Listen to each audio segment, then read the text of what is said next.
দাঁড়ান, মায়েরা এই ভিডিওটা অবশ্যই দেখুন, এমনকি যাদের বাড়িতে ছোট ছোট শিশু রয়েছে তারাও এই ভিডিওটা অবশ্যই দেখুন, কারণ 24শে ফেব্রুয়ারি থেকে শুরু হয়েছে হোলাষ্টক বা হোলাষ্টমী, যেটি চলবে 3রা মার্চ পর্যন্ত, অর্থাৎ 8 দিন। এখন কথা হলো হোলাষ্টমী কি? হোলির পূর্বের 8 দিন হলো হোলাষ্টমী, যেটি কিনা ফাল্গুন মাসের শুক্ল অষ্টমী তিথি থেকে পূর্ণিমা পর্যন্ত। আর এই সময়টাতে গ্রহদোষ এবং তামসিক প্রবণতা বৃদ্ধি পায়, আর বিশেষ করে এই সময়টাতে তন্ত্র মন্ত্র জাদুটোনা এই কাজগুলো বেশি হয়ে থাকে। তাই আপনার সন্তানকে সুরক্ষিত রাখতে এই দিনগুলোতে বিশেষ করে কোথাও বেরোতে দেবেন না।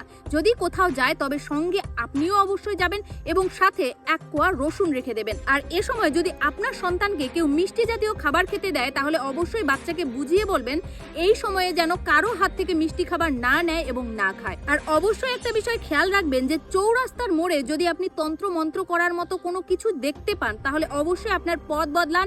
এই 8 দিন অবশ্যই সচেতন সুরক্ষিতভাবে আপনাকে চলতে হবে। আর এই সময়টাতে আপনার সন্তানকে সন্ধ্যাবেলা বাইরে যেতে দেবেন না এবং আপনার সন্তানের কাপড় চোপড় সন্ধ্যার দিকে বা রাতের দিকে কাপড় শুকোতে দেবেন না। এমনিতেও আমাদের সন্ধ্যার সময় কাপড় শুকোতে দেওয়া উচিত নয়, আর এই সময়টাতে আরো বেশি করে আপনাদেরকে সতর্ক থাকতে হবে। আর তাছাড়াও হোলাষ্টমীর সময় অর্থাৎ হোলির পূর্বের 8 দিনে কোনো শুভ কাজ একদম করবেন না, কারণ এই সময়ে শুভ কাজ করলে সেটি শুভ ফল প্রদান করবে না। তাই এই সময়ে বিবাহ কোনো রকমের শুভ কাজ এই সময়ে করবেন না। এখন কথা হলো যে এই 8 দিন তাহলে আমাদেরকে কি করতে হবে? এই 8 দিন অবশ্যই আপনাকে সংযমী থাকতে হবে এবং আপনার পরিবারের সুরক্ষার্থে আপনি অবশ্যই সন্ধ্যাবেলা প্রদীপ জ্বালবেন এবং একটি মন্ত্র অবশ্যই জপ করবেন। মন্ত্রটি হলো শুভম কারোতি কল্যাণাম আরোগ্যম ধন সম্পদাম শত্রু বুদ্ধি বিনাশায় দীপো জ্যোতি নমস্তুতে।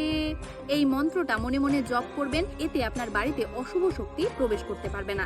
আর এই সময়টাতে আপনারা অবশ্যই হনুমান চল্লিশা এবং মহামৃত্যুঞ্জয় মন্ত্র শ্রবণ করবেন বা জপ করবেন, এতে আপনি, আপনার সন্তান এবং আপনার পরিবার সুরক্ষিত থাকবে। তো ভিডিওটা অবশ্যই সকলের সাথে শেয়ার করুন যেন এই হোলাষ্টমীর দিনগুলোতে সকলেই সতর্ক থাকে এবং নিজের সন্তানকে সুরক্ষিত রাখতে পারে। তো আজ এই পর্যন্তই, দেখা হচ্ছে নেক্সট ভিডিওতে। হরে কৃষ্ণা।